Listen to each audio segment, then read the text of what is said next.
gostaria que você se colocasse de pé, abrisse a sua Bíblia, o Salmo 116.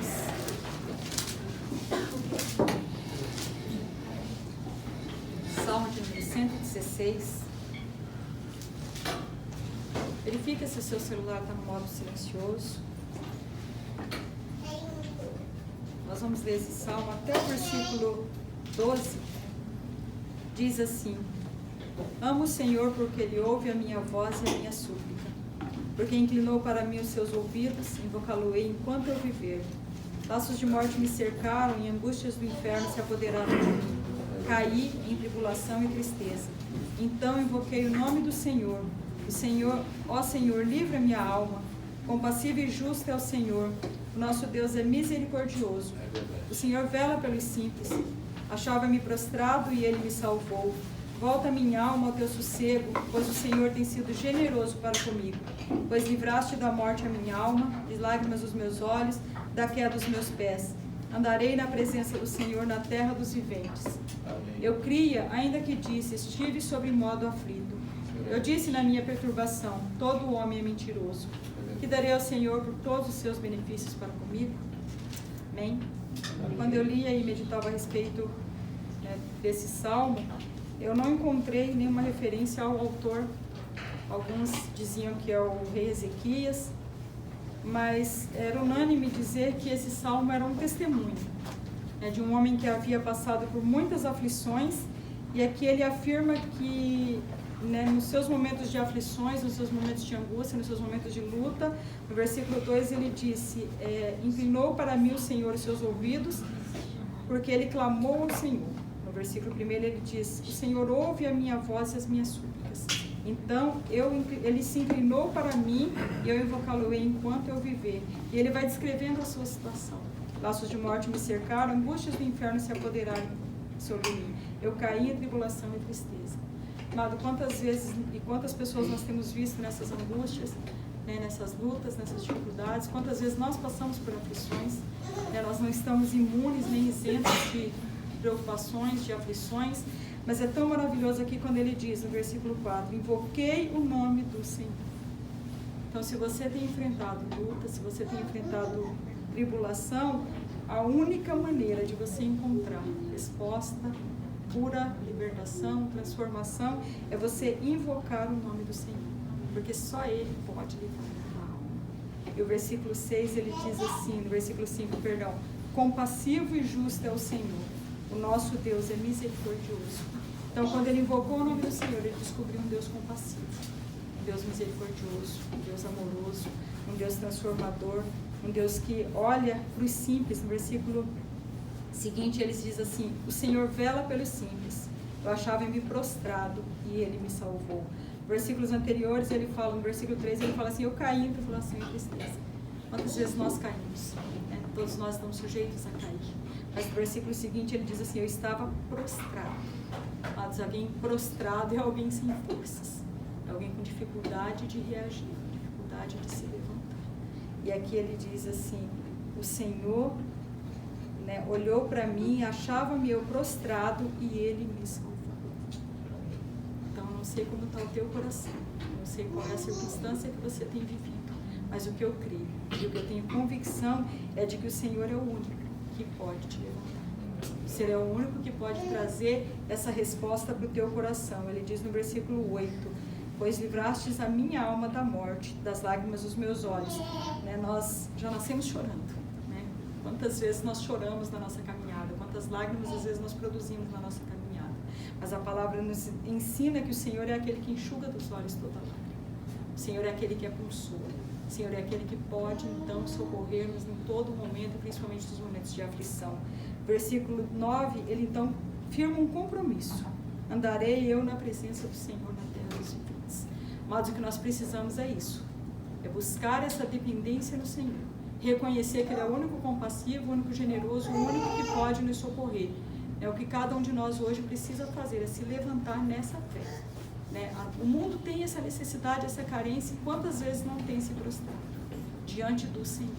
E aqui o versículo 9, então, ele se compromete. Eu desejo que o compromisso de cada um de nós nessa noite seja esse. Dizer, Senhor, eu quero andar na Tua presença, eu quero andar contigo. em todo o tempo. No versículo 10 ele diz assim: eu criei ainda que eu estive sobremodo aflito. E eu disse na minha perturbação, reconhecendo que a mentira é do homem. Mas a palavra de Deus diz que o Senhor é um Deus verdadeiro, a verdade está com ele. E no versículo 12 ele ainda se compromete a oferecer ao Senhor, tributo, gratidão.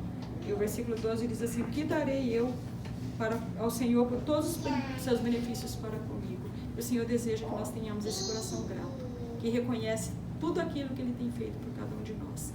Achava-me prostrado e Ele me levantou. Achava-me angustiado e Ele me salvou. Achava-me perdido e Ele me alcançou. Então, que em nome de Jesus, essa noite, essa palavra venha trazer o consolo para o teu coração. Que o Senhor é o único que pode nos consolar. É o único que pode nos trazer esse alento. É o único que pode nos salvar. E o versículo ali diz assim: o homem necessita de salvação. A primeira necessidade que você tem que reconhecer, que você necessita de um Salvador. Aí depois as outras coisas o Senhor vai acrescentar na tua vida. Amém? Nós vamos orar e agradecer ao Senhor, porque nós podemos dizer isso, como o versículo 12 nos diz, que eu posso dizer, que eu posso dar ao Senhor por todos os benefícios para comigo, porque ainda que hajam lutas, ainda que hajam tribulações, amados, nós estamos aqui hoje, saudáveis, vivos, alegres, regozijando, gozando da presença do Senhor, porque Ele está aqui. Isso é motivo de nós termos completa alegria. Ainda que as circunstâncias não sejam favoráveis como nós desejamos que seja, nós temos o Espírito Santo em nós.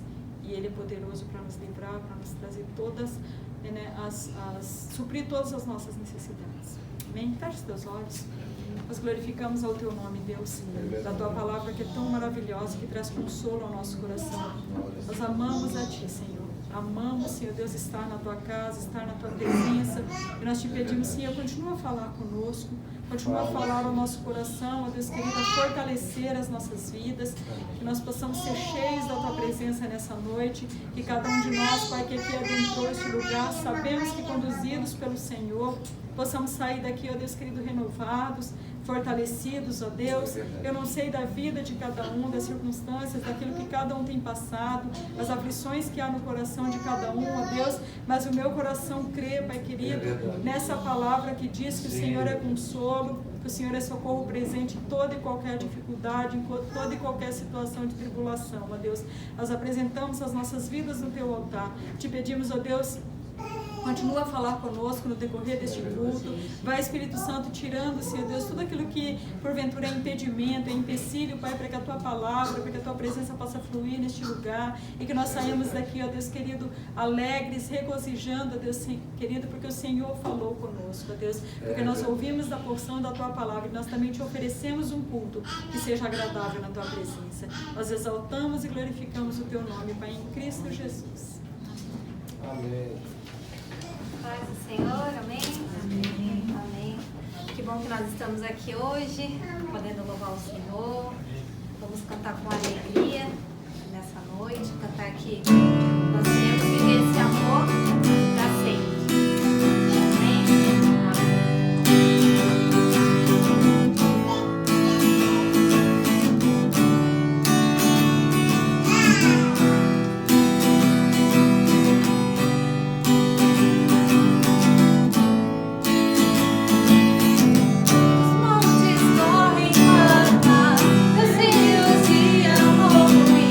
Eu abrirei meu coração, deixando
oferta, se você veio preparado, enquanto a gente está cantando, você é livre para poder ofertar, amém?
Oh, Pai, que nós possamos saber, Senhor, qual é a nossa identidade, Senhor, em Ti, Pai. Você, Pai, sendo deu o direito, Pai, de sermos chamados filhos de Deus, ó Deus. Obrigado, Senhor, por Teu amor, ó Pai, tão grande, Senhor, sobre as nossas vidas, ó Pai. Ó Deus, que nós possamos transbordar, Pai, e viver, Senhor, para sempre esse amor conforme nós cantamos, ó Pai. Ó Deus, abençoa, Senhor, este culto, ó Deus. Abençoa, Senhor, a palavra que será ministrada, Pai. Nós já Te louvamos Deus, por cada família, ó Deus, que está aqui nessa noite, Pai. Ó Pai, o Senhor trouxe cada um de nós aqui, ó Pai, com um propósito, ó Deus. Que nossos corações, ó Pai, possam estar abertos para receber aquilo que o Senhor tem para nós, ó Pai. Ministra os nossos corações, ó Deus. Nós te louvamos, Senhor, e nós te agradecemos. Amém, queridos. Pode se assentar.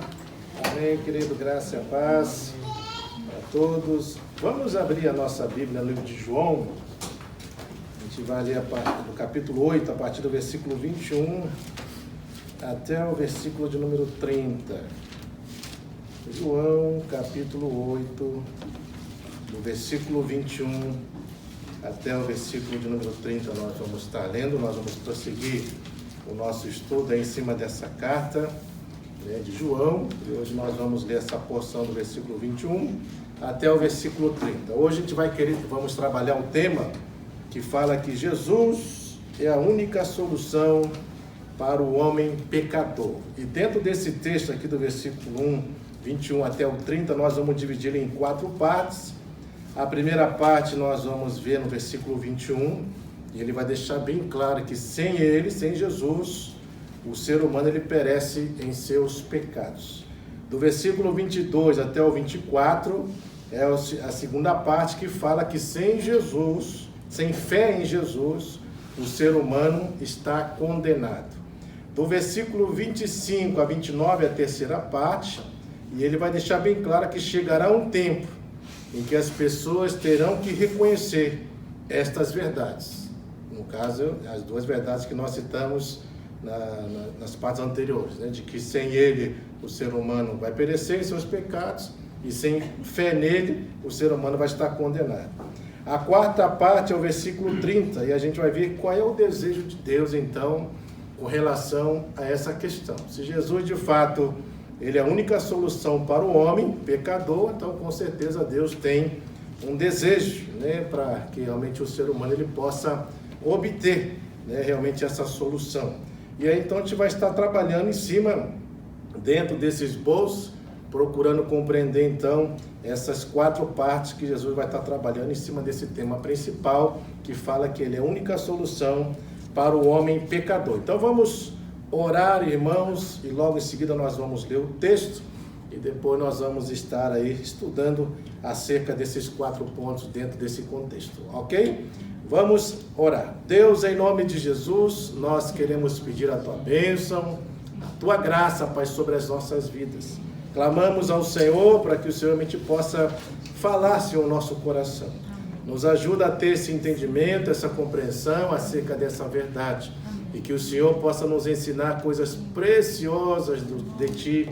Que o Senhor nos ajude, acima de tudo, a colocarmos em prática tudo isso que o Senhor vier nos orientar. Por isso, ministra, abençoa, opera, mova com Teu poder, com a Tua graça, para honra e glória para o Teu santo nome, Pai, que eu clamo e peça ao Senhor. E também clamo por aqueles que vão estar nos assistindo pela internet. Que o Senhor também possa abençoar, que essa palavra possa ir direta ao coração das necessidades, ó Pai, de todos aqueles que estão assistindo, e que o Senhor possa ministrar, que essa palavra possa frutificar e abençoar a vida de todos. Por isso te louvamos e agradecemos, em nome de Jesus.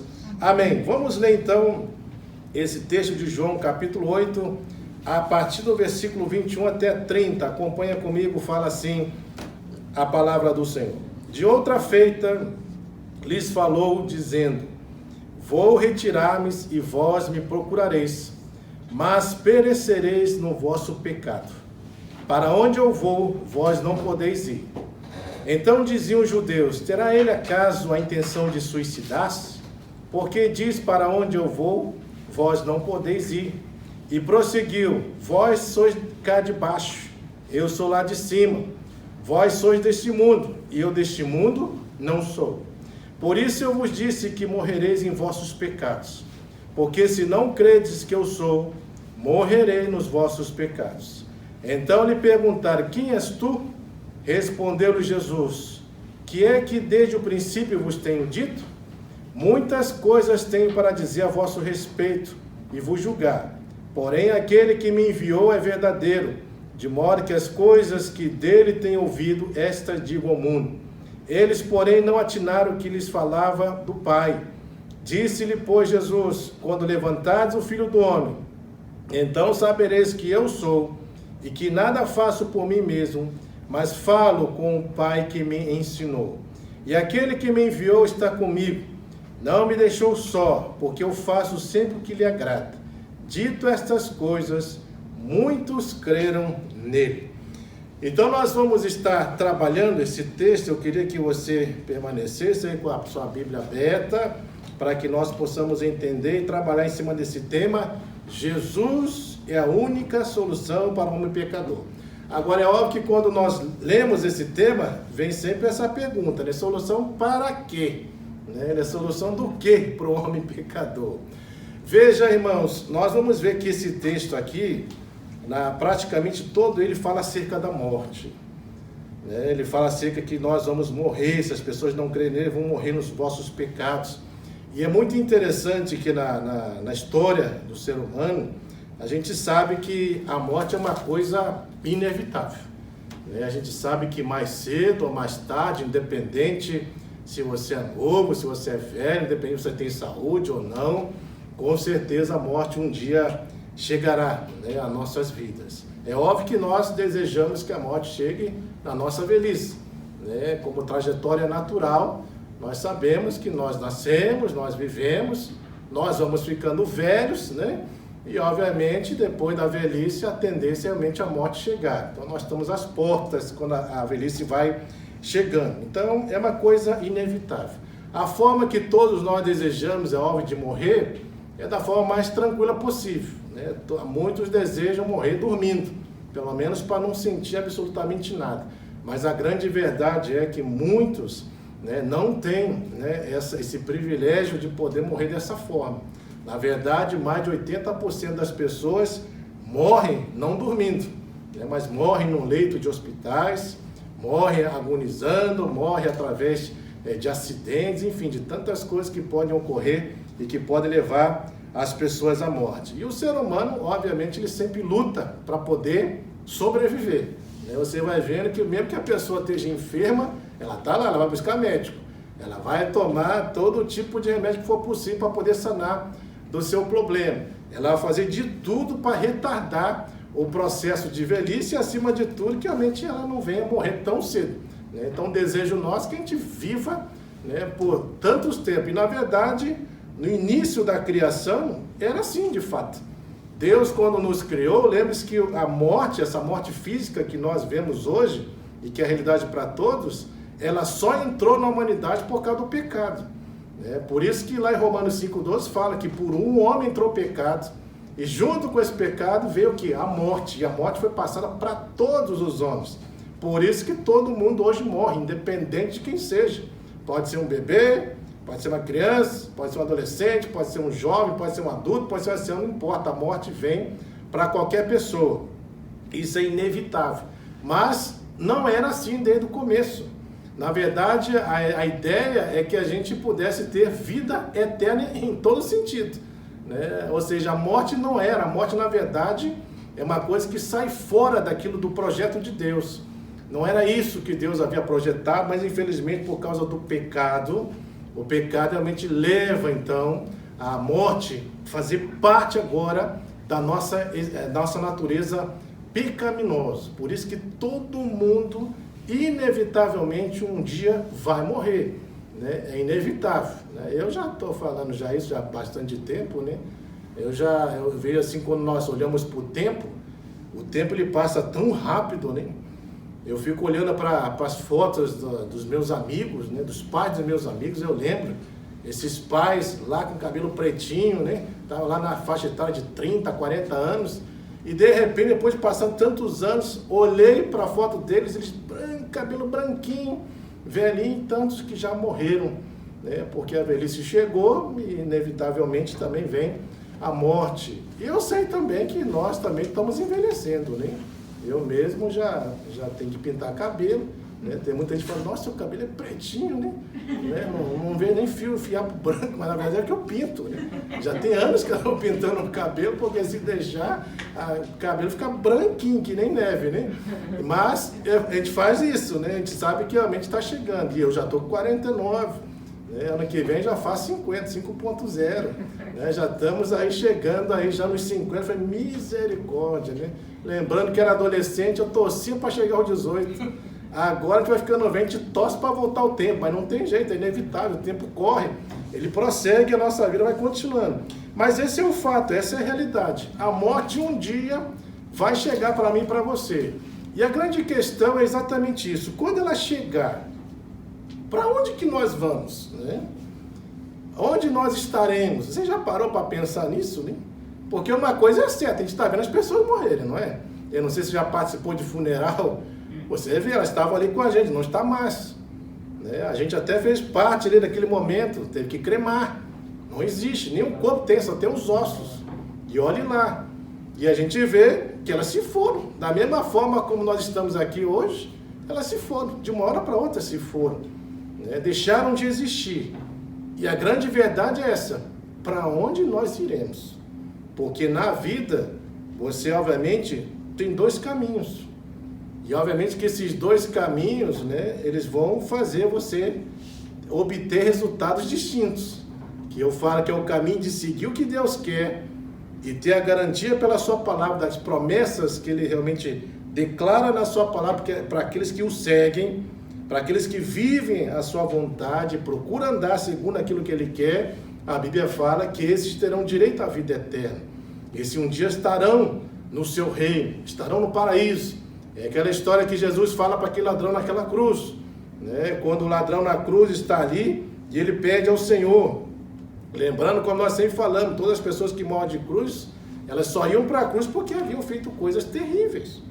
Ninguém ia para a cruz por pecados pequenos, não, era por coisas terríveis que haviam cometido e levavam elas então à pior morte que existia na época, que era a morte de cruz, uma das piores, né? Morte, porque era uma morte lenta, sofrida, né?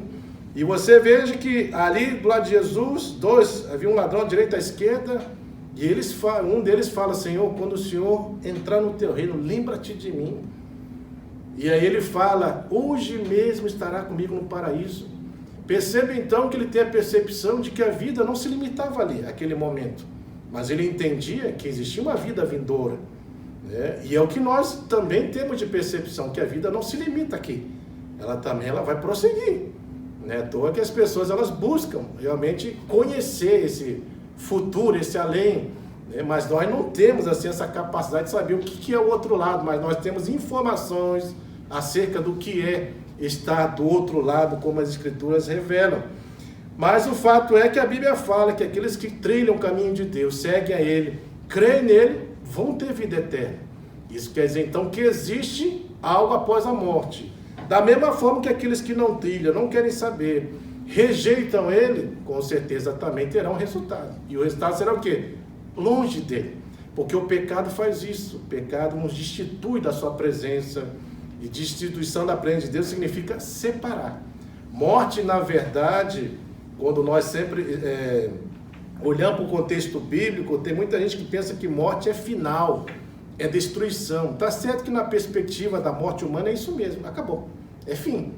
Mas na perspectiva de Deus não é assim, não. Morte, na verdade, é apenas separação momentânea. A morte física para nós cristãos é a separação momentânea desse corpo que nós temos com relação ao nosso espírito e à nossa alma. Mas Jesus fala que um dia, por isso que a noção de morte na Bíblia é a sensação de dormir. E quando nós dormimos, nós acordamos, não é assim? E a ideia é essa, que quando você acordar, quando Jesus voltar, nós teremos um corpo glorificado. Né? Um corpo que realmente vai nos permitir estar lá com Ele, porque com esse corpo não tem como estarmos na presença de Deus, porque à medida que nós pecadores estamos diante de um Deus santo, nós morreríamos imediatamente. Tamanha a santidade de Deus. Por isso que no Velho Testamento os sacerdotes, quando eles entravam, né, no Santo dos Santos para oferecer sacrifício ao Senhor, eles deviam ter consciência de que se eles entrassem em pecado, eles morriam, fulminados na hora. Por isso que amarravam uma corda na cintura deles, e nessa corda na cintura havia sinos que tocavam, porque eles entendiam que enquanto o sino tocava lá dentro, o sacerdote está vivo. Parou de tocar, pode ter certeza, morreu. E aí, o que eles tinham que fazer? Eles não podiam entrar, porque se entrasse também morria. Então eles tinham que puxar a pessoa pela corda, para você ver tamanha santidade de Deus. Mas a Bíblia fala claramente que esses dois caminhos existem. O caminho daqueles que seguem ao Senhor tem direito à vida eterna e estarão com Ele. O caminho daqueles que não seguem a Deus, que é a perdição eterna, vão estar afastados de Deus eternamente. Então, morte, ela significa apenas separação. Morte espiritual é separação de Deus, e morte eterna é separação eterna de Deus. E o fato é de que realmente a morte, como ela é algo inevitável, em algum momento, quando a morte chega, é o que Hebreus 9:27 fala, ao homem está ordenado morrer uma única vez, já entra o quê? Em juízo. E o juízo é o quê? Se você crê no Senhor, a Bíblia garante, você tem direito à vida eterna, você pode estar lá. Mas se você não crê, você está condenado. E você vai ser apartado da presença de Deus, né, por causa disso. E isso é fácil nós entendermos, irmãos, porque no conceito nosso de justiça, você vai ver, se você pega uma pessoa má, pense nisso, né? Na justiça humana. Pega uma pessoa má, perversa, e essa pessoa mata alguém, faz mal para alguém. O que vem na sua mente com relação ao juízo que deveria se aplicar a essa pessoa? Você pensa em fazer o quê? Pega uma pessoa que fez o mal para alguém, foi perverso, chegou, bateu e ainda matou ainda. O que vem na cabeça? Esse aí merece ficar preso perpetuamente, ou merece, né, passar pela cadeira elétrica, enfim, tem que morrer, né? Assim que muitos pensam. Porque essa é justiça humana, ou seja, isso não merece. Esse tipo de pessoa não merece, né, por ter feito essas coisas, né, por ter feito coisas que realmente não deveriam ter feito. Aí você imagina nós diante de Deus. Imagina a gente diante de Deus. Se diante da justiça humana é isso que é aplicado, e as pessoas entendem, por a pessoa ter cometido isso, ela não é merecedora de coisa nenhuma, a não ser uma punição severa, imagina perante a Deus sendo justo, justo literalmente. Ou seja, se aos olhos humanos isso seria aplicado, diante dos olhos de Deus, com certeza, né, a punição ela seria também parecida com isso.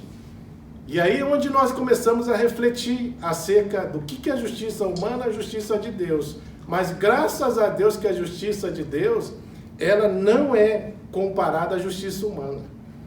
Porque nós vamos ver a ação de graça, misericórdia de Deus, de favor imerecido, onde as pessoas até mereciam, mas Deus retém a sua mão para não fazer aquilo que ele deveria fazer, assim como fez com Davi. Davi, pelo pecado de ter planejado a morte do marido de Betseba, de ter adulterado, pela lei, tinha que morrer. Mas Deus poupa a vida dele por ação de misericórdia.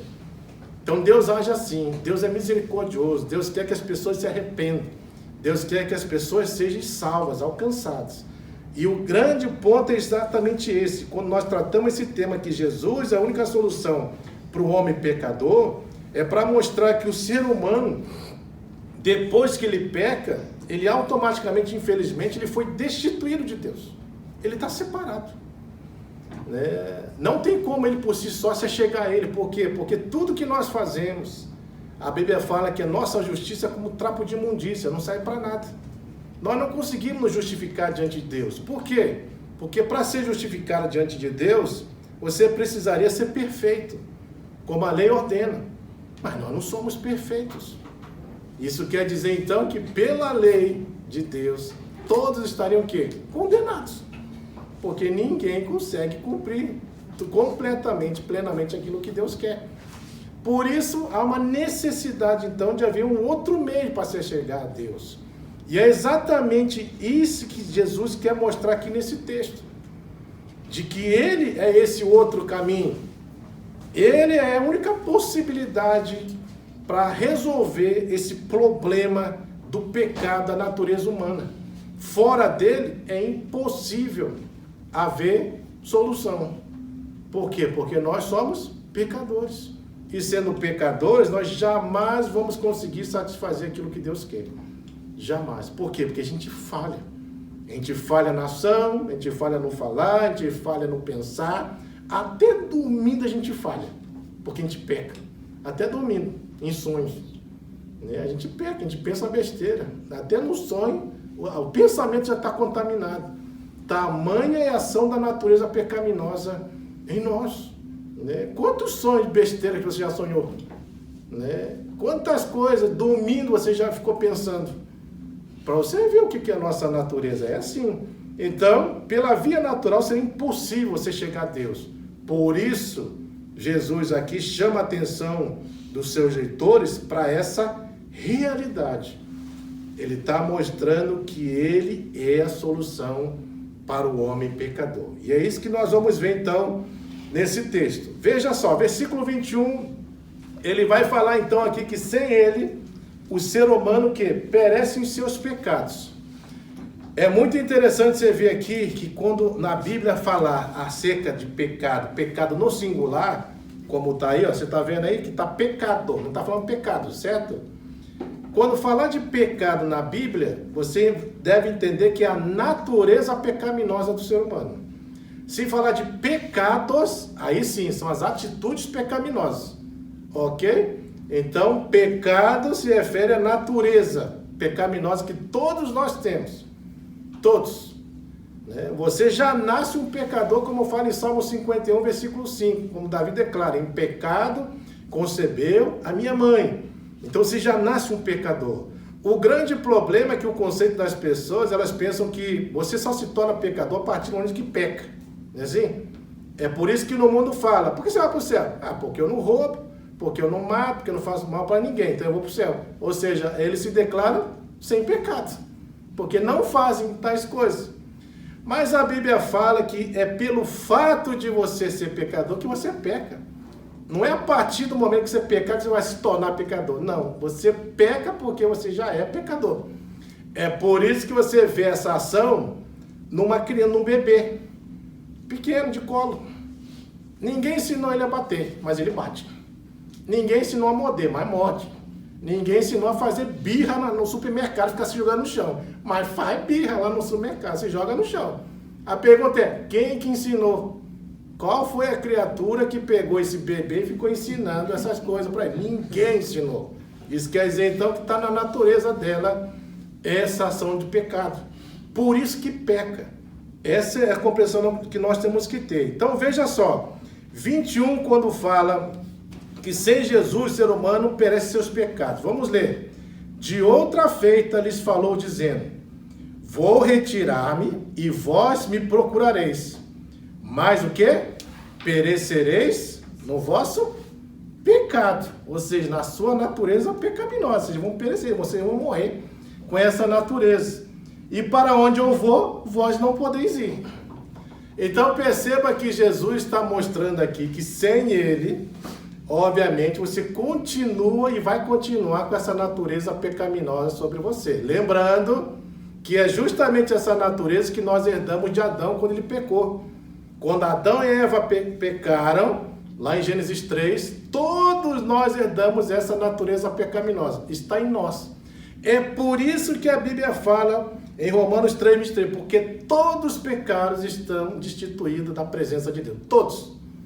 Não existe ninguém que é isento do pecado. Não existe ninguém que não tenha essa natureza pecaminosa. Ou seja, todo mundo já nasce pecador.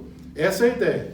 Então, por que Jesus está falando isso aqui? Jesus está falando isso aqui por quê? Porque os próprios judeus, quando Jesus falava que ele era a luz do mundo, eu sou a luz do mundo, eles não aceitavam essa verdade.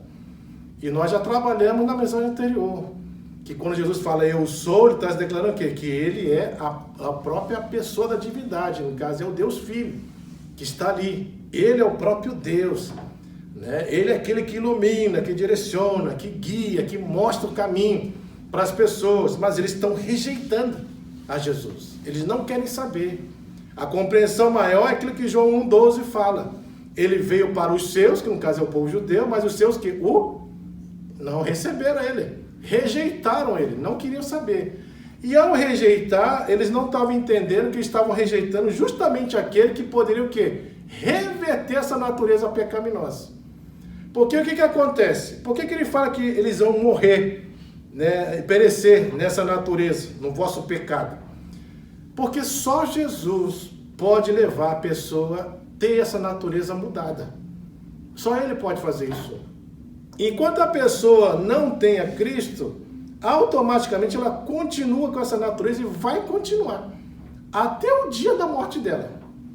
E se ela continuar com essa natureza sem ter o próprio Cristo sobre ela, com certeza é que Jesus falou, vocês vão perecer. Por quê? Porque estão rejeitando a única solução, o único caminho para você realmente reverter essa natureza. É por isso que a Bíblia fala que quando Jesus voltar, o que ele vai fazer com essa natureza pecaminosa? Ele vai transformar.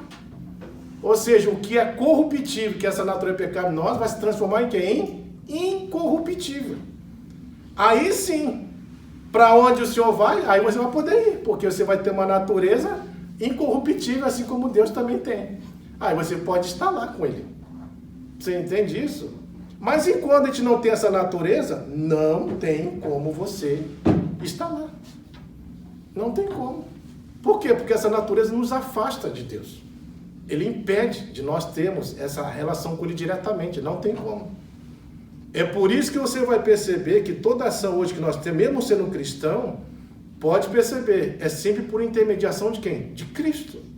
É por meio daquilo que Cristo fez por nós. Quando Deus olha para nós como cristãos, Ele, na verdade, Ele olha aquilo que o Filho fez por nós. O sacrifício dele. Por isso que isso é imputado como justiça para a gente. Por isso que Deus aceita o que nós fazemos, mas não por causa de nós, mas por causa daquilo que Jesus fez por nós. Então está sobre nós. Por isso então que se a gente não entender que sem Jesus, não tem como que a gente mudar esse estado, essa natureza pecaminosa. Por isso que vai perecer nesse estado. E se você perece nesse estado, isso quer dizer então que você não tem como ir para Deus. É impossível, porque nenhuma pessoa com a natureza pecaminosa vai entrar lá nos céus com essa natureza. Não entra. Porque lá não tem pecado. Lá é natureza incorruptível. Lá só vão entrar aqueles que de fato têm uma natureza incorruptível e que vivem uma vida plena em Deus. Então não tem como a gente subir lá. Porque você imagina você estar no céu com essa natureza pecaminosa. O que você vai fazer lá com essa natureza pecaminosa? Vai pecar. Não é isso? Você vai pecar. E obviamente que lá não vai ser mais espaço, não vai ter lugar para você ficar pecando. Não tem como você pecar. Não tem como você viver dessa maneira. Por isso não tem como você estar com essa natureza lá. É necessário então você o quê? Transformar essa natureza. E para ver transformação, só Jesus pode fazer isso. Só Ele pode fazer. Só nele você pode mudar essa natureza. Só nele você pode ter uma natureza, glorificada, divina, sobre você. Então Deus pode transformar. Por isso que nele, aí sim, você deixa de ter essa natureza pecaminosa, e deixando de ter essa natureza pecaminosa, então você pode estar lá, na presença dele. Fora isso, não tem como. Você perecerá nessa natureza. Então, o primeiro ponto aqui que Jesus está tratando é exatamente esse. Quando ele fala de outra feita, ele falou, dizendo, vou retirar-me. Ele está falando acerca de que ele vai subir para o Pai. E fala, vós me procurareis, mas perecerei no vosso pecado, porque para onde eu vou, vós não podeis ir. Não tem como você ir com essa natureza. Aí do versículo 22 a 24, ele está afirmando outra coisa. Sem a fé em Jesus, o ser humano está o quê? Condenado. Está condenado. Porque ele fala assim, então diziam os judeus, terá ele acaso a intenção de suicidar-se? Porque diz, para onde eu vou, vós não podeis ir? Eu vou explicar isso aqui, Veja, Jesus está falando no versículo 21, deixando bem claro que para onde ele vai, eles não poderiam ir. Aí a pergunta é, será que isso aqui, eles estão pensando que, eles estão imaginando o seguinte, isso aqui Jesus não pode estar falando na questão geográfica. Até porque você vai perceber que para onde Jesus ia, as pessoas iam, não iam? Vai para Galileia, estão indo. Atravessa o mar da Galileia, eles estão lá também. Então, não é nesse sentido que Jesus está falando. Então, eles estão entendendo, assim, mas como assim, para onde ele vai, nós não vamos poder ir? Porque se é geograficamente, se ele for para lá, eu posso ir junto com ele. Eu posso acompanhá-lo. Eu posso ir em direção para onde ele foi? Então, o que ele está falando? Aí, o que eles estão pensando? Será que ele vai se suicidar? Esse é o pensamento deles. Porque ele fala no 22. Então, diziam os judeus, terá ele acaso intenção de suicidar-se? Porque era óbvio, se não é questão geográfica, né? Então, só pode ser isso. Ele deve, então, se suicidar. Aí sim. Se suicidar, é óbvio. Para onde ele for, a gente não vai mesmo. Porque a gente não vai fazer isso. Então, eles estão pensando que Jesus ia se suicidar, mas obviamente que não é isso. Porque diz, para onde eu vou, não podeis ir. Aí o 23. Veja aí que Jesus vai começar agora a clarear essa ideia de que ele falou que para onde ele vai, aquelas pessoas não poderiam ir. Ele fala, e prosseguiu, vós sois aonde? Daqui de baixo. E Jesus é de onde? É lá de cima. Vocês são desse mundo, desse sistema aqui. Mas eu, deste mundo, não sou. O que Deus está falando? Dessas duas naturezas. A natureza humana, pecadora, terrena, e ele está falando acerca dele, que tem uma natureza celestial, divina. É por isso que nessa relação dessas duas naturezas existe um contraste. É um contraste muito grande. O que Jesus quer falar é o quê? Que vocês nessa situação, debaixo dessa natureza pecaminosa, terrena, humana, não tem como vocês ir para lá para onde eu vou, porque ele está falando que ele vai para o céu. Ele vai ser assunto aos céus, assim como você vê nos textos futuros, né, no Evangelho, ele vai ser assunto, ele vai subir. E é isso que ele está falando, para onde eu vou você não vai poder ir, porque vocês são daqui. Enquanto vocês estiverem nessa natureza, não tem como vocês subir. Vocês não irão para lá. E aí ele fala, por quê? Porque vocês são desse mundo, eu desse mundo não sou. E aqui é interessante, né? Tem muitas pessoas, uma vez alguém me perguntou assim, pastor, você crê em ET? Aí eu falei, creio. E falou, se eu creio mesmo? Eu falei, creio. Ele falou assim, mas existe ET? Eu falei, a Bíblia fala que existe, né? Porque Jesus fala, se ET é aqueles que são seres que não são desse mundo, né? É verdade, vem de outro mundo. Jesus está falando, desse mundo eu não sou. E ele também fala com relação a nós, né? Que nós também não pertencemos a esse mundo. Então, o que ele está falando? Que vocês somos extraterrestres, espirituais, né? Obviamente, né? Então, nós somos extraterrestres espirituais, porque nós também fazemos parte desse mundo. Porque nós iremos para o reino dele. Nós usufruiremos dessas bênçãos. E aí, então, a pessoa pergunta, mas tem? Fala, é nessa perspectiva. Mas existe vida em outro lugar? Falei, aí já não posso afirmar se tem ou não tem. Mas uma coisa é certa, o fator da Bíblia falar que não citar nada acerca disso, não quer dizer que não tem. Porque tem muita coisa também que a Bíblia não fala e que existiu. Né? Por exemplo, você já viu falar de dinossauro na Bíblia? Não vê. Fala de animais grandes. Mas a gente sabe que isso é possível, porque tem elefante, né? Tem hipopótamo, tem girafa. Né? Tem animais grandes. Né? Então, o que seria, né, ter um dinossauro? Não seria problema nenhum. E as ossadas estão aí para comprovar que eles existiram. Então, existe vida em outro mundo? Também não sei. Mas uma coisa é certa, para Deus não existe nada que seja impossível. Se Ele quiser, Ele faz. Mas eu não posso afirmar, porque a Bíblia não fala. Então, eu não posso chegar e falar assim, não tem, não posso afirmar, porque a Bíblia não fala. Então, é melhor se calar. E é o que a Bíblia fala, aquilo que Deus revelou, pertence a nós. O que não revelou, pertence a Ele. Então, eu não vou questionar esse ponto. A única coisa é, não sei, eu não posso afirmar se tem ou não tem. Mas conhecendo a Deus, para Deus não tem nada que seja impossível para Ele. Então, Ele pode fazer. E olha que o universo está em expansão, né? A gente nem tem dimensão de quantas galáxias existem, de quantos planetas existem, até porque não tem como a gente ir lá para ver. Se tem lá gente lá morando ou não tem, se tem vida ou não tem, não sei. Nós não temos essa capacidade de fazer isso, mas nós temos que realmente trabalhar sempre nessa perspectiva. O que a Bíblia fala, se tem respaldo bíblico, você pode afirmar. Se não tem, é melhor você se calar. Porque aí você pode estar falando uma coisa que a Bíblia não está falando. Então, se a Bíblia não está falando, é melhor ficar quieto. Né? Realmente falar assim, olha, o que Deus quis revelar está aqui. Se não está revelado, então não pertence a nós. Pertence de fato ao Senhor. Mas veja só, irmãos, ele está falando aqui então que ele é lá de cima, lá do alto, e os judeus, aqui no caso as pessoas que estão nesse contexto, são aqui de baixo. Então ele faz essa distinção.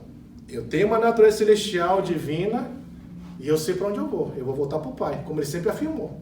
E é o que acontece em Atos. Ele vai lá, manda os discípulos ficarem lá em Jerusalém para serem revestidos do poder, porque desceria sobre o Espírito Santo, e logo em seguida ele foi assunto aos céus, ele subiu, ele cumpriu com isso aqui que ele falou, eu sou lá de cima. E ele está voltando para o Pai, e voltou. E hoje está lá à destra do Deus Todo-Poderoso. E Estevão confirmou isso, porque quando estava sendo apedrejado, morto, ele fala que ele tem uma visão, os céus se abriram, e ele viu Jesus à destra do Pai.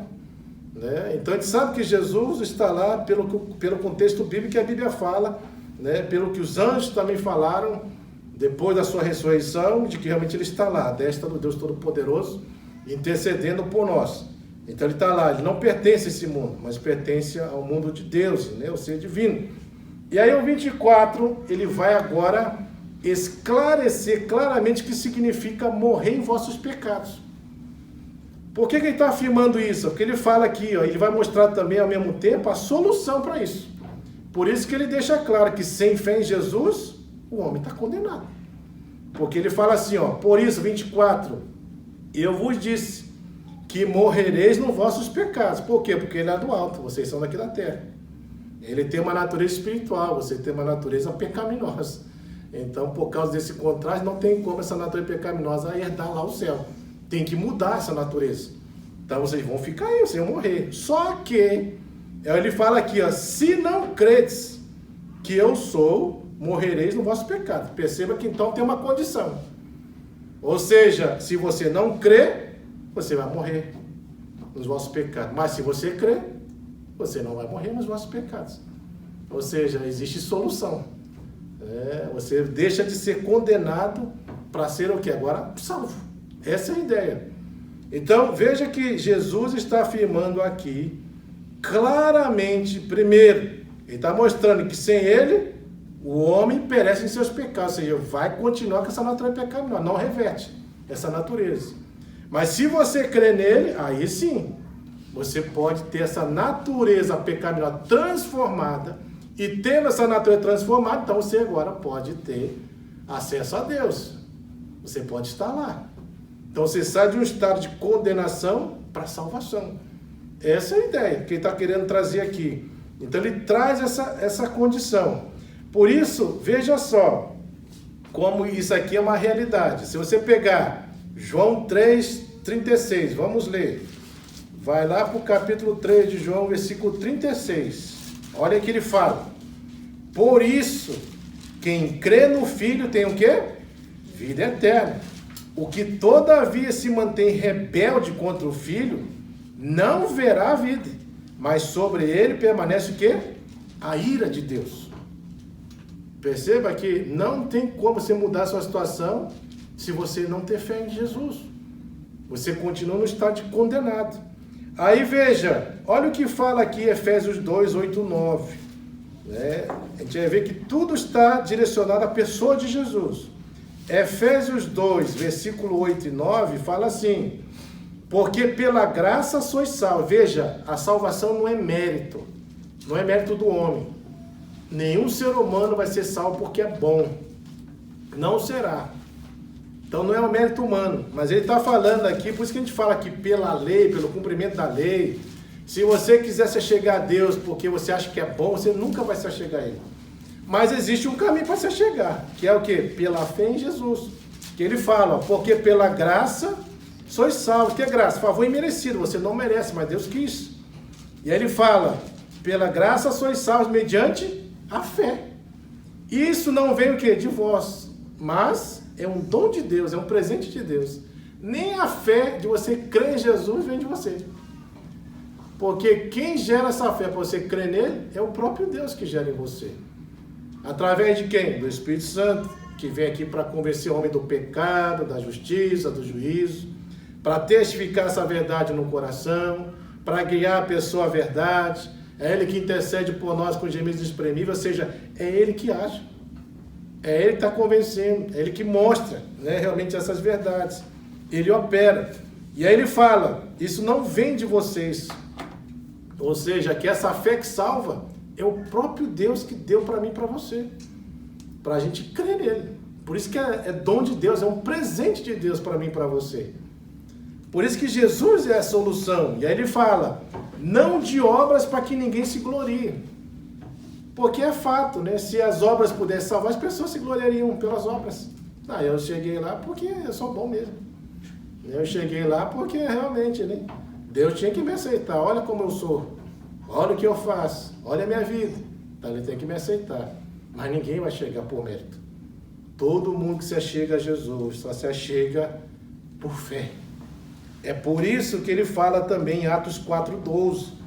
Olha que ele vai falar. Vamos ler Gálatas 2:16 primeiro. Gálatas 2:16 fala assim: sabendo, contudo, que o homem não é justificado por obras da lei, e sim mediante a fé em Cristo Jesus. Também temos crido que em Cristo Jesus, para que fôssemos justificados pela fé em Cristo, e não por obras da lei. Por obras da lei, ninguém será justificado. Então ninguém vai ser justificado por aquilo que faz, pelo mérito. Não será. Né? A gente só vai ser justificado pela fé, por aquilo que Jesus fez por nós. E é por isso então que em Atos 4:12, ele afirma isso aqui. Olha aí só o que vai ser afirmado claramente, 4:12. E não há salvação em nenhum outro, porque abaixo do céu não existe nenhum outro nome dado entre os homens, pelo qual importa que sejamos salvos. Não tem outro nome. Né? E o único nome que pode salvar é o quê? Jesus. É isso que ele está falando. E tem sentido, né? Por que Jesus pode salvar? Porque foi ele que morreu no meu lugar e no seu. Foi ele que pagou o preço. Aquilo que Deus requeria no sacrifício, que fala, exige, né, que o sacrifício tem que ser perfeito. A pergunta é, quem de nós somos perfeitos? Ninguém. Como é que Deus ia aceitar nosso sacrifício se nós somos perfeitos? Por isso que você vai ver que dentro do Velho Testamento, quando as pessoas iam oferecer sacrifício ao Senhor, você vai ver, o animal que fosse oferecido não podia ter defeito, não podia ter mancha. Ele tinha que ser literalmente perfeito, ele não podia ter nenhum tipo de imperfeição. E aí Deus aceitava esse animal para sacrifício. Caso contrário, seria rejeitado. E a ideia é essa, porque quando nós vamos nos oferecer diante de Deus, olha para mim e para você. Eu e você somos perfeitos? Não, você pode ter algumas coisas boas, mas nós não somos perfeitos. Vira e mexe a gente falha, vira e mexe a gente fica bravo, vira e mexe a gente faz coisa que não deveria fazer, vira e mexe a gente fala coisa que não deveria falar, vira e mexe a gente entristece as pessoas, vira e mexe as pessoas nos entristecem, vira e mexe você age de uma forma perversa, e muitas vezes fazemos coisas que não deveria estar fazendo. Aí você vai vendo essas ações, né, acontecerem, e você vai ver que realmente não tem como a gente realmente ser justificado pelas nossas obras. Não pode, não tem como. Não tem como Deus aceitar o que nós fazemos por causa disso. Por quê? Porque é imperfeito. Por isso que é trapo de imundícia a nossa justiça. Não serve para nada nesse ponto. Porque se Deus fosse avaliar o que nós estamos fazendo, a gente já seria reprovado. Porque Ele vai analisar a minha vida e a sua e vai ver, olha quantas coisas que estão aí. Olha quantas coisas que nós fazemos. Olha quantas coisas que nós cometemos. E aí você vai ver que a gente não merece estar lá. Não teria como estar lá naquele lugar. Por isso tem que ser por fé. Por isso que aí já não é questão de mérito. É questão de você somente crer em Jesus. E essa é a maior bênção que vocês temos. De que hoje nós podemos estar com Ele apenas por crer nele. Não é porque você merece. Não é porque você realmente está no estado, né, de perfeição plena. Não tem como estar. Porque nós não somos perfeitos. E é só você se deparar com a sua vida. Fica olhando as suas ações, as suas atitudes, você vai ver o seu comportamento egoísta, mau, perverso, né? Às vezes ignorante, você vai ver, você vai perceber. E isso a gente faz no dia a dia, até com aqueles que nós amamos. É o que nós mais cometemos com quem nós amamos, que estão próximos de nós. Pode observar. Veja quantas coisas você faz com as pessoas que estão próximas de você. Por causa da intimidade, olha o que nós somos capazes de fazer. Nós brigamos, nós xingamos, nós ficamos bravos. falamos coisas que não convém, depois a gente vai lá, perdão. Não é assim? Mas depois volta a fazer de novo. E comete mais coisa ainda. E a gente é assim, a gente é falho. Né? Por isso que Jesus, quando ele olha para a nossa natureza, ele vai mostrar claramente que essa situação, o estado que nós estamos, é para ver. Olha como é que nós nos encontramos. Olha o problema do pecado em nós. Olha o que esse pecado produz. Veja a sua situação. Veja se é possível você chegar desse jeito diante de Deus. Como é que você vai se justificar assim diante de Deus?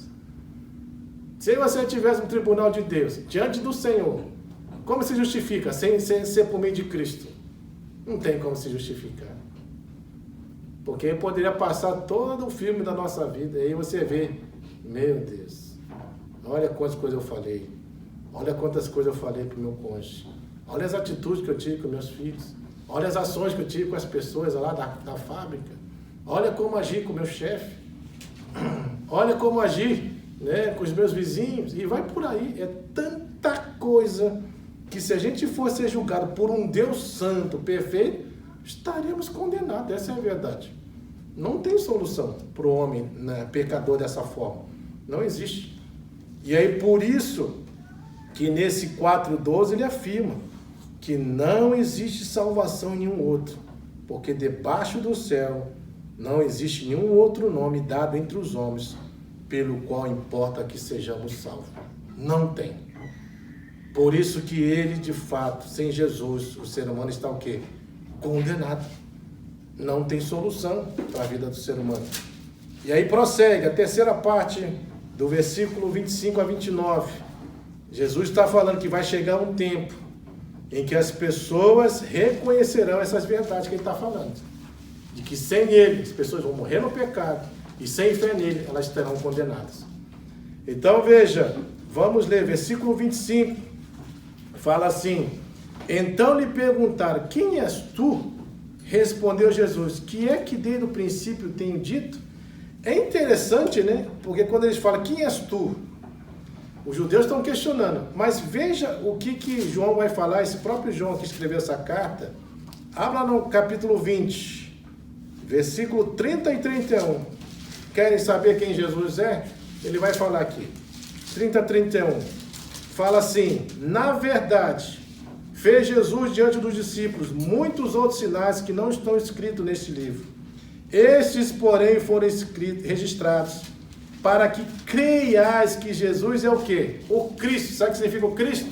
O Messias. Sabe o que significa Messias? Salvador. Ou seja, que Jesus é o Salvador. Ele que salva o ser humano. Que é o Filho de Deus. Então, sendo o próprio Deus, ele pode salvar. Porque a salvação vem de quem? De Deus. É Deus que salva. É isso que ele está afirmando. Ele é o Salvador. E por que ele é Salvador? Porque ele é o próprio Filho de Deus. Então ele pode salvar, porque ele é o próprio Deus encarnado. E para que crendo neles tenham o quê? Vida em seu nome. Então sem ele nós não temos essa vida. Então João deixa claro. Quer saber quem ele é? Ele é esse Cristo. Ele é o Salvador. Ele é realmente esse Messias. Por quê? Porque ele é o próprio Deus encarnado. Por isso ele pode salvar. E aí veja que os próprios discípulos também, em Mateus 16, veja o que eles vão falar. Mateus 16, ele vai falar assim: respondeu Simão Pedro, disse, porque Jesus perguntou, quem que diz o povo ser o Filho do Homem? No caso, vamos ler o 13. Vai falar assim: indo Jesus para os lados da Cesareia de Filipe, perguntou a seus discípulos, quem diz o povo ser o Filho de Deus? O Filho do Homem, no caso, ele está perguntando acerca dele mesmo. Quem diz, em outras palavras, o povo ser, no caso, Cristo, Jesus? Quem que o povo diz ser? Jesus, né? E eles responderam, uns dizem João Batista, outros Elias, que são profetas, outros Jeremias e alguns dos profetas. Mas vós, continua ele, quem diz que eu sou? Aí vem Pedro com essa afirmação. Pedro fala, tu és o Cristo, o Filho do Deus vivo. Perceba então que Pedro está afirmando que Jesus é o quê? É o Salvador.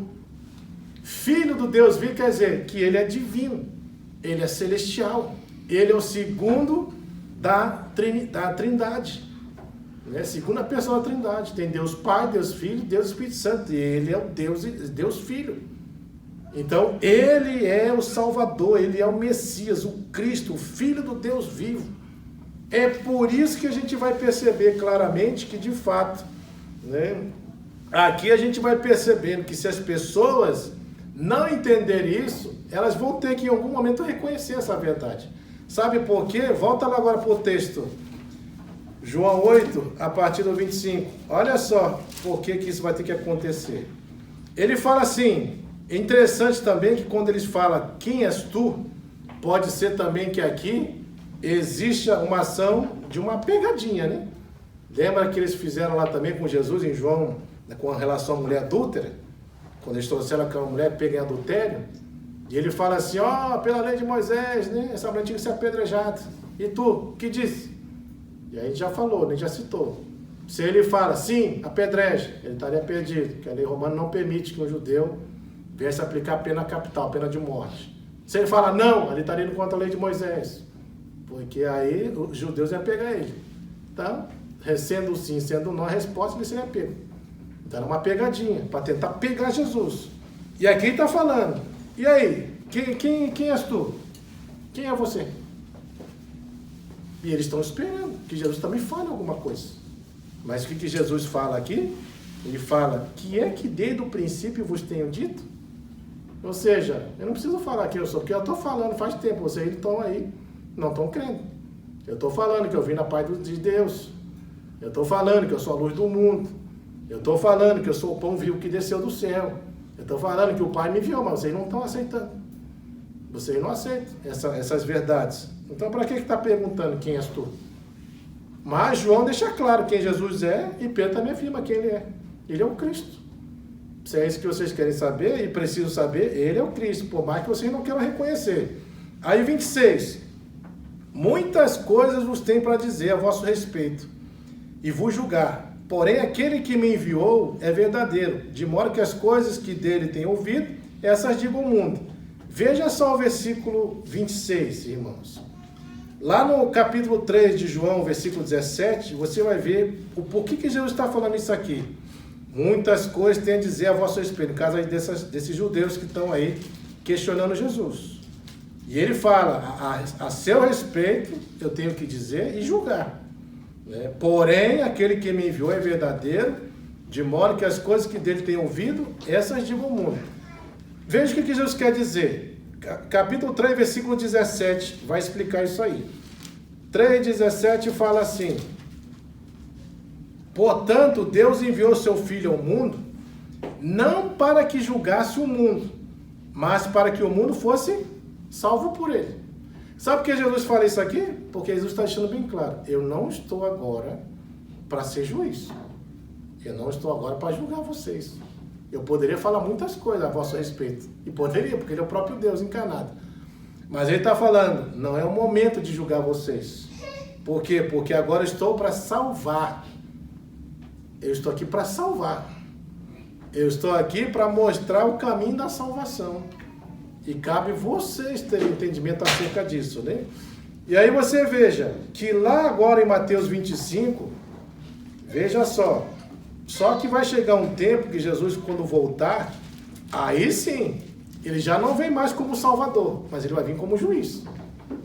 Mateus 25, olha o que ele vai falar aqui, irmãos.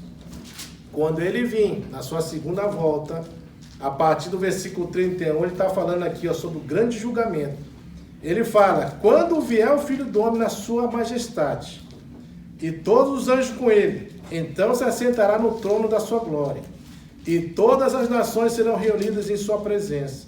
Ele separará um dos outros, como o pastor separa dos cabritos as ovelhas, e porá as ovelhas à sua direita, mas os cabritos à esquerda. E aí então dirá o rei aos que tiverem à sua direita, vinde benditos de meu Pai, entra na posse do reino que vos está preparado desde a fundação do mundo. Então veja que quando Jesus voltar na segunda vinda, aí sim ele vem como juiz.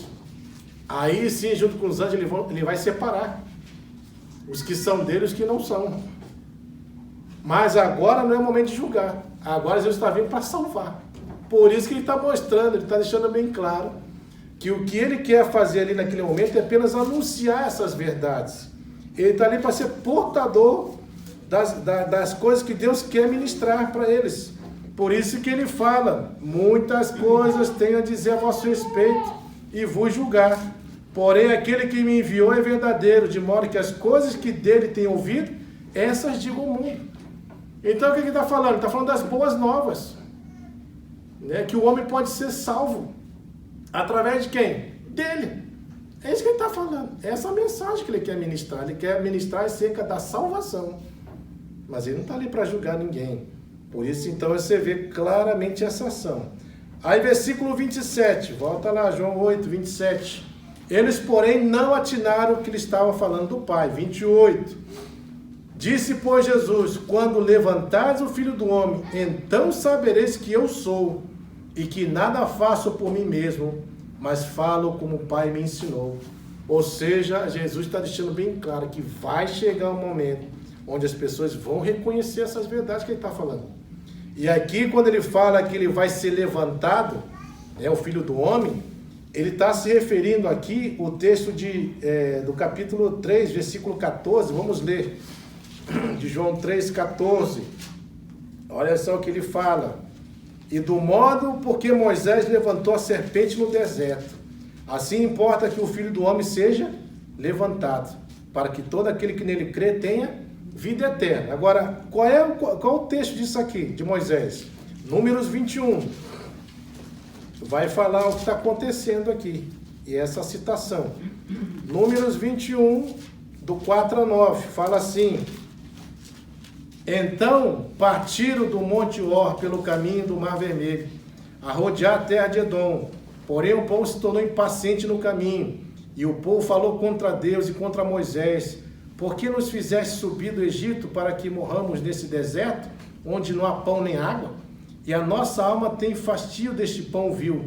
Então o Senhor mandou entre o povo serpentes abrasadoras, que mordiam o povo, e morreram muitos do povo de Israel. Veio o povo a Moisés e disse: Havemos pecados, porque temos falado contra o Senhor e contra ti. Ora o Senhor que tire de nós as serpentes. Então Moisés orou pelo povo. Disse o Senhor a Moisés: Faz uma serpente abrasadora, põe sobre uma haste, e será que todo mordido que a mirar viverá. Fez Moisés uma serpente de bronze, pôs sobre uma haste, e sendo alguém mordido por alguma serpente, se olhava para a de bronze, sarava. Então, o que Jesus está falando aqui, irmãos? Volta lá para João 8 de novo, nesse texto que nós estamos lendo. Veja só, presta atenção então que Jesus fala no versículo 28. Disse, pois, Jesus, quando levantares o Filho do Homem, no caso aqui ele está fazendo essa referência ao que aconteceu em Êxodo, quando o povo lá estava murmurando contra Deus, murmurando contra Moisés, e Deus enviou serpentes, e essas serpentes mordiam as pessoas, elas acabavam morrendo, e o povo reconhece o pecado deles, deles terem se levantado contra Deus, de terem falado daquela forma, pede para Moisés orar, Moisés ora, e aí Deus fala para ele: levanta então agora uma serpente. Da mesma forma, a serpente que estava mordendo essas pessoas, estava matando. Ele fala: levanta agora uma serpente, cria uma serpente de bronze, faz uma imagem, coloca numa haste e fala para o povo: todo aquele que mirar a serpente vai ser curado. Ou seja, eles precisavam exercer fé naquela imagem para ser curado. É óbvio que Deus não está falando aqui que ele permite a questão da idolatria à imagem, não é isso que ele está falando. Em nenhum momento está falando para você idolatrar a imagem da serpente, mas é uma forma deles aplicarem a fé, trazendo a referência a isso que Jesus está falando no versículo 28. Quando ele fala de se levantar, ele está falando da cruz, da morte dele na cruz, de que o sacrifício dele na cruz, quando realmente as pessoas vissem aquilo acontecer, eles saberiam quem Jesus era. Por quê? Porque havia profecias falando acerca desse momento. Havia profecias deixando bem claro como seria a morte do Messias, que seria um Messias sofredor, que ele seria levado como ovelha muda diante dos seus predadores, que ele realmente seria levantado e que ele morreria no meu lugar e no seu. Isso aqui está sendo mencionado E Jesus está falando que quando ele for levantado, vai ser um cumprimento para mostrar que da mesma forma que no deserto, as pessoas para serem curadas precisavam crer naquela serpente que estava sendo levantada para ser curada, da mesma forma para que as pessoas também, quando ele fosse levantado, elas precisavam professar fé em Jesus para obter o quê? A salvação. No caso, cura aí é ser salvo, né? Para ser salvo, eles precisavam agir dessa maneira. E aí você veja então que ele fala que sabereis que eu sou e que nada faço de mim mesmo, mas falo como o Pai me ensinou. Então Jesus está deixando bem claro que por mais que as pessoas resistam a essa ação, vai chegar o momento que elas vão ter que reconhecer essa verdade. E por que vão ter que reconhecer? Porque tudo que ele está falando vai se cumprir. Não tem nada do que ele falou que não se cumprirá. E é por isso que isso aqui a gente pode trazer como referência para a gente entender o que aconteceu com Noé no dilúvio. Noé está falando que Deus enviaria um dilúvio. Ele está construindo uma arca no deserto. Não chove. Não chove. Ele está falando que vai vir dilúvio. E o povo está lá. Isso é 120 anos ele pregou na justiça ali. O povo não aceita. Aí o que acontece? A Noé entra na arca com a família, entra os animais, que Deus mandou ele colocar animais, um par de cada animal, e aí a gente vê claramente que aí começa o dilúvio. Aí você acha que quando começou o dilúvio, aquelas pessoas que estavam lá fora, que nunca creram, você acha que elas não correram para a arca? Obviamente correram, porque eles viram que eles estavam morrendo por causa daquele dilúvio que estava descendo. E só tinha um lugar que eles poderiam se proteger, era na arca, mas a arca já estava fechada. As portas já tinham se fechado, mas eles tiveram que reconhecer que aquilo que Noé falou é verdade. Era verdade. Por quê? Porque está acontecendo. Essa é a questão da verdade. A verdade, ela vai ser cumprida. E o que Jesus quer mostrar aqui para esses judeus é que tudo aquilo que ele está falando vai se cumprir. E vai chegar o momento que essas pessoas vão ter o quê? Que reconhecer essa verdade. Querendo ou não, vão ter que reconhecer.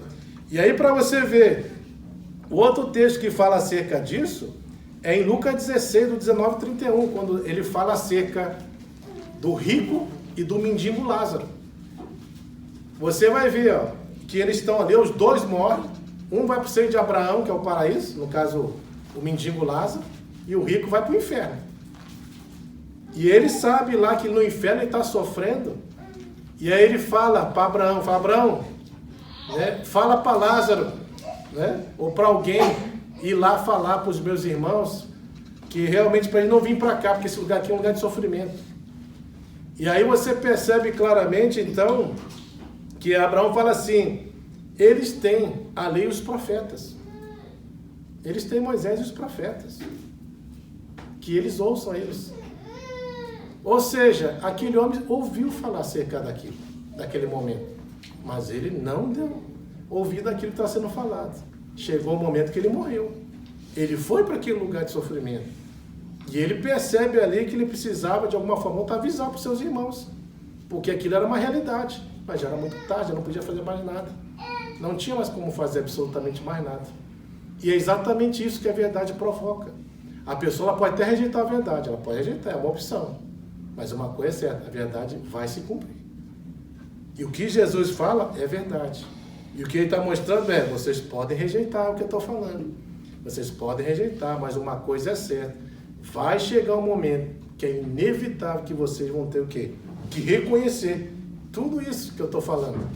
E aí para você ver, veja só que isso aqui, ó, naquele contexto, vai se cumprir. Mateus 27. Olha o que vai falar aqui, ó. A partir do 45. Veja só, Jesus foi crucificado.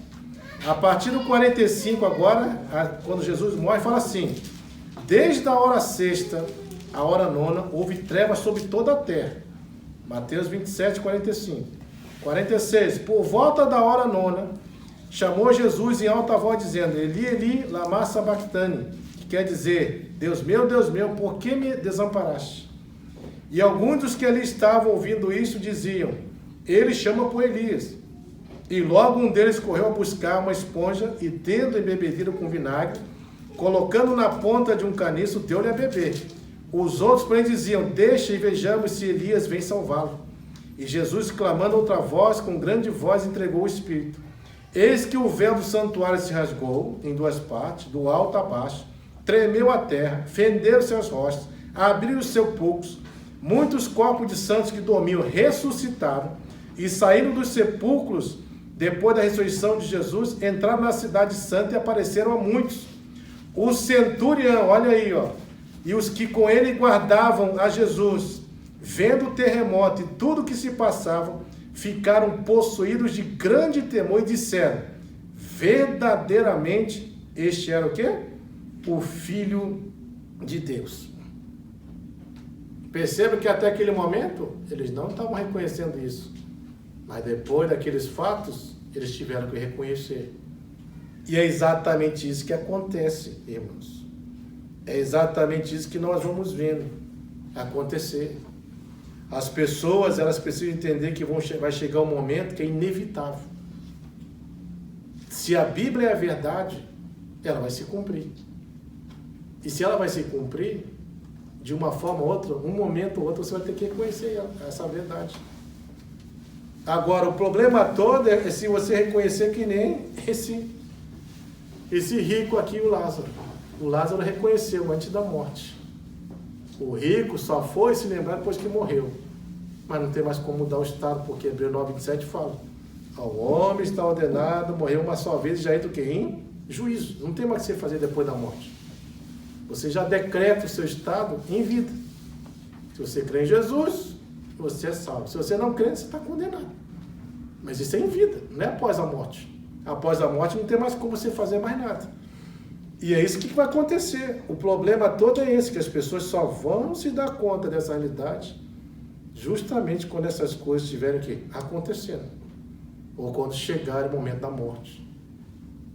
E o problema é, se ainda você tiver a oportunidade como o ladrão da cruz, de mesmo ali chegando, minutos antes da sua morte, porque ele morreu, assim como Jesus morreu e o outro também morreu, porque ninguém saía da cruz sem morrer, porque se eles tivessem vindo depois de descer da cruz, eles chegavam e quebravam as pernas, e quebrava mesmo, para a pessoa sofrer mais ainda e agonizar e morrer.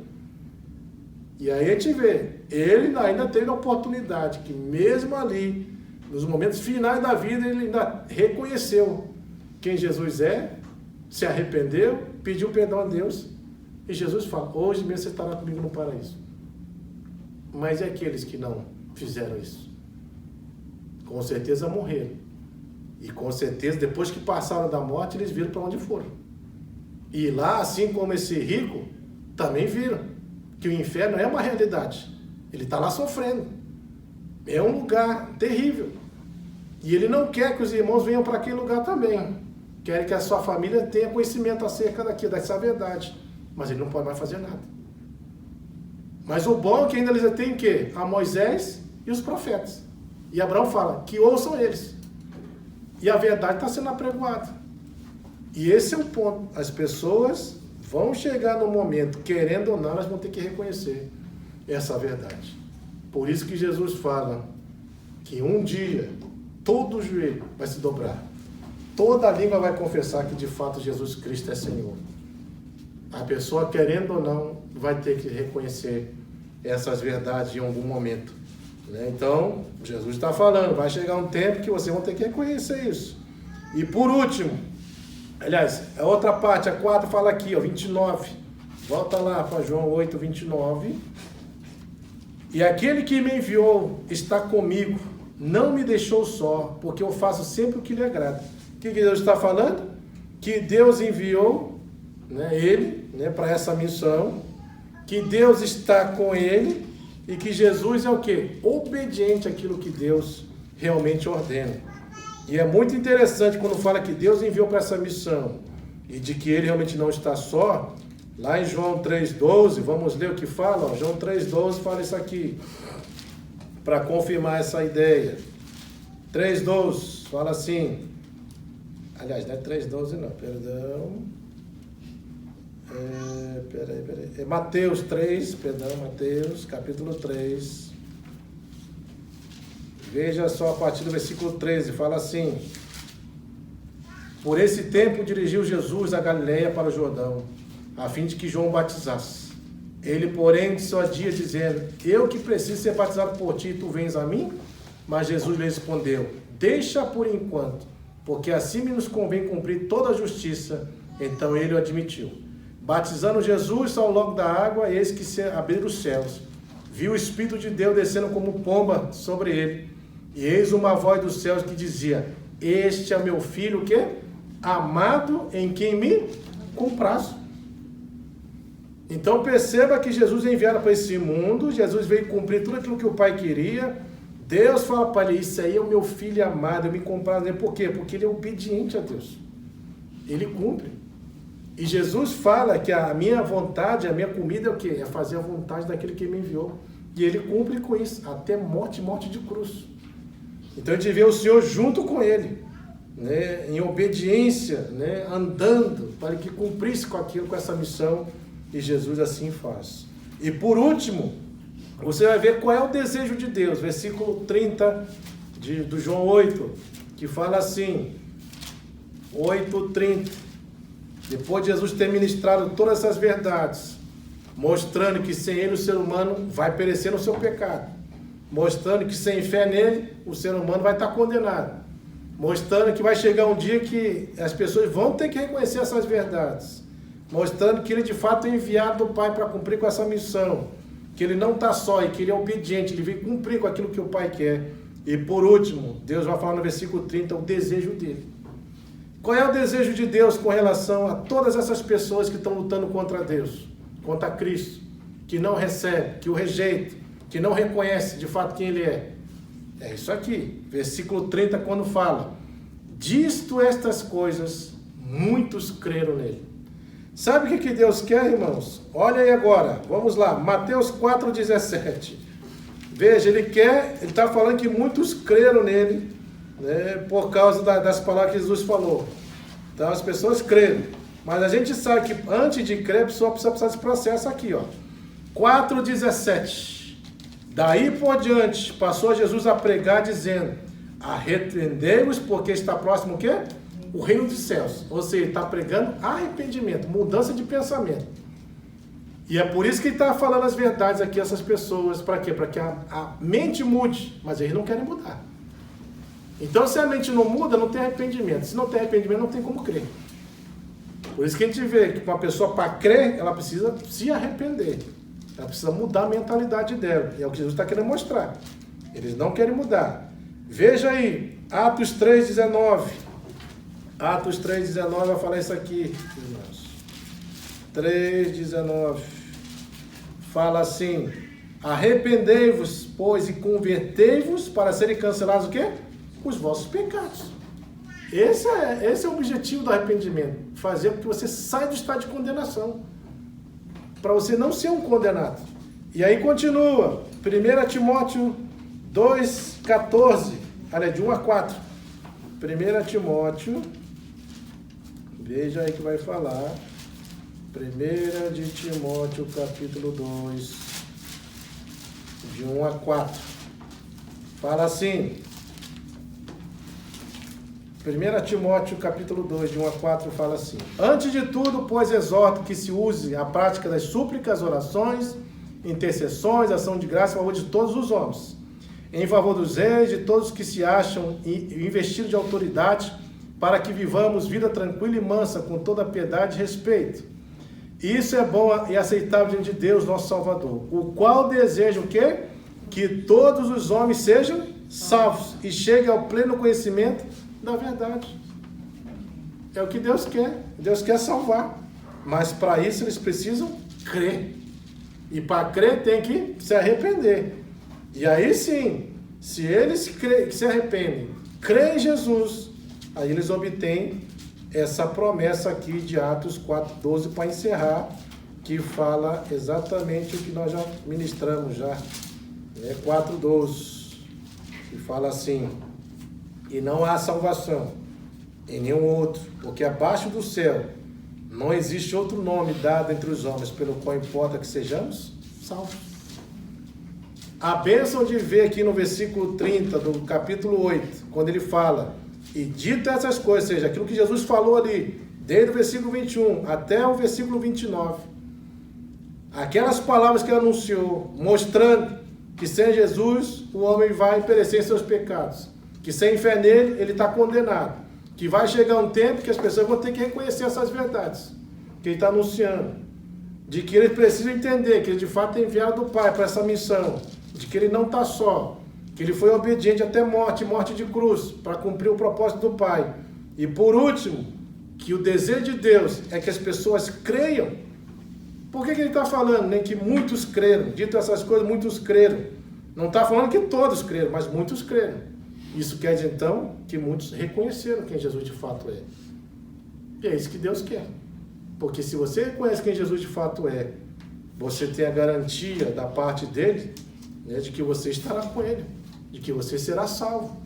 Que o pecado não tem mais como que te condenar, porque em Cristo não há mais condenação. E você vai estar lá. E é isso que ele quer para todo ser humano. Mas infelizmente, para isso acontecer, eles precisam se arrepender, para que eles possam crer. E a partir do crer, eles possam de fato professar a fé nesse Cristo, que é a única solução para o homem pecador.